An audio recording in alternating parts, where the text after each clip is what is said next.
What is up, guys? My name is Chris and this is another video review by Homes in 5, and today what we're going to be doing is checking out the new Outlook.com application by Microsoft and 7. So we're just in the App Store or the Play Store for Android right here. And this is the actual application that you can download. So if you go to the Play Store and search Outlook.com, this is the page you're going to be greeted with. Now, I'm sure some of you are probably thinking, oh, but the Outlook.com application is just a complete carbon copy of the old Hotmail application. Well, that's not the case anymore. So we'll just go back. We'll quit out of this. This is the download page. You know how to get there. And we'll go back. And I'll just show you what that new update for the Hotmail application actually is if you've downloaded it already, or if you haven't downloaded it. So if you get the application and you hit that, it'll actually give you an upgrade window to actually click, and that will take you to the Play Store page that I was just on just a moment ago. Downloading that will give you the application that I'm about to review for you right now. And this is so much better than the old Hotmail app, and I have no idea why that app is actually still on my phone, apart from review purposes.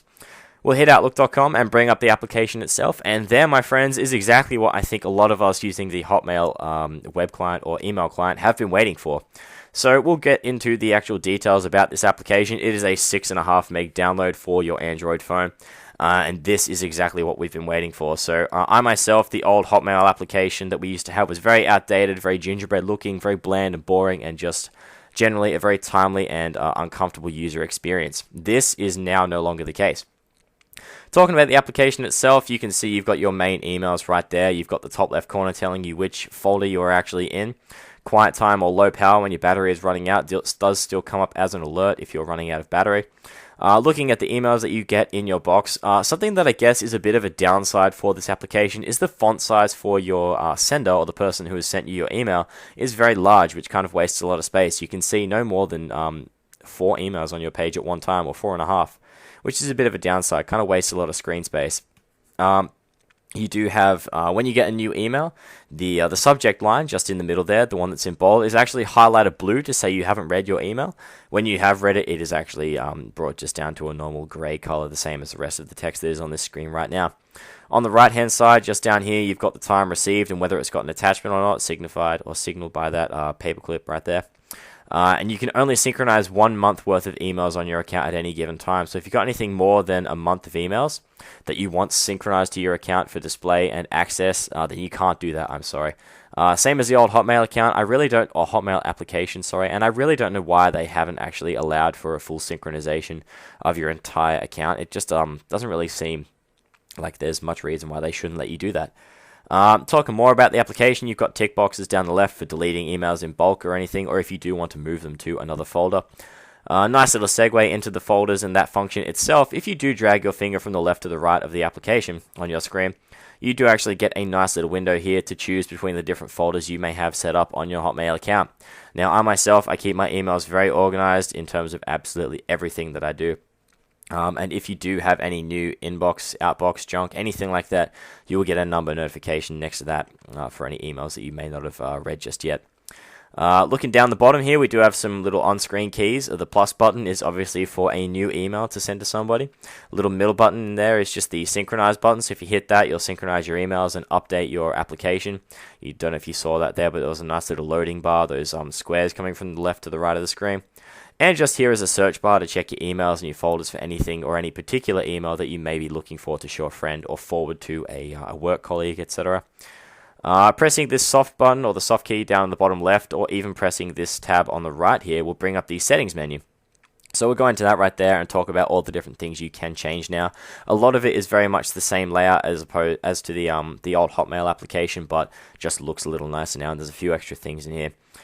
Going into the general settings, you can choose conversation view, which is generally just you can view all the emails sent and received between one person in the same thread. So instead of having to go between your sent and received folder, or your sent and inbox folder, and check each email, you can look at them all within the one thread and just scrolling all the way down. Delete confirmation, if you don't want to delete emails by accident, that's a good thing to tick. Character display, I really couldn't tell you what that is. I don't understand that, and I do not mess around with it. Notifications, if you would like your phone to vibrate, or if you'd like a message notification up in the top there. And if you'd like to change the ringtone that you want, I myself have the PS3 trophy noise for my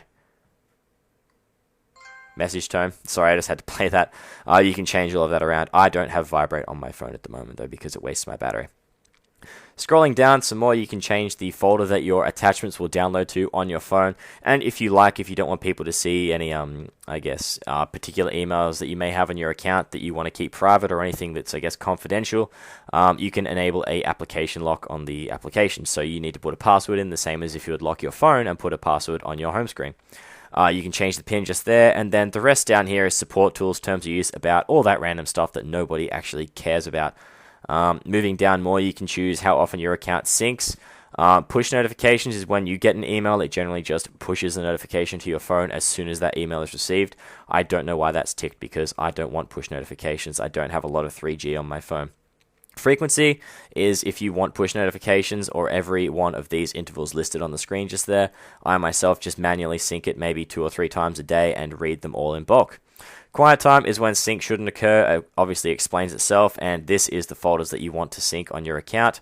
I myself am actually going to tick all of these as of right now, although I really don't need all of them ticked. Your connection is currently paused. Resume your connection to complete the requested action. Yes, let's resume that. Alright, and moving down, that's pretty much everything in there. Let's go back here. Sync calendars. If you want to update your calendar on your phone, obviously that is something else that you can add on there. And we'll hit that back button again. Changing the email settings in here, you can choose the message size limit, how much of your mail is synced. Like I said, the month is a maximum. You can't have any more than that. Your email format for reading it. If you want a signature on your device, you can change that. I'm not going to set mine right now, though. Moving down, you can add signature to your new messages, add signature to your replies and forward messages, and a reply to header, which you can adjust if you do wish. Which tab were we up to? We've just gone through email, contacts, and calendar. Manage your Outlook.com calendar and contacts on this device. Now, I've got these both turned off for synchronization, but this is just your account settings. I don't want any of these details on my phone just yet. But if you do wish, you can actually synchronize that and keep all of your contacts in your in the contact application down the bottom here if you really want to. We'll just go back there and back to the application. And then the last 2 tabs that we have here, which are just kind of little random things here, are the reset. If you want to, reset all of your emails and account data on the phone and re-download them. And remove is delete the email account that you have set up to your phone at this present time. That's the entire account, or the entire application, in a very quick review, or as quick as I can make it. And there you can see the loading bar just going across the screen. That's what happens when you synchronize your emails and all of your folders. But I hope you guys liked the review. I hope you liked the new application. I myself am going to give it a 4 out of 5 on the Play Store. The only reason it's losing a star is because of the oversized text on the screen and the fact that you still can't synchronize longer than a month ago for your emails. Leave your opinions down in the comment section below if you'd like, and if you do have an Android phone and you like the application, I'd like to hear some feedback down in the comments as per usual. And as always, this has been another episode of Homes in 5. Comment, rate, subscribe, do all the cool stuff. Feel free to check out my Facebook, Twitter, Google+, and I now have an Instagram down in the description below. And, do the usual stuff. And, this has been another episode of Homes in 5. Bye-bye!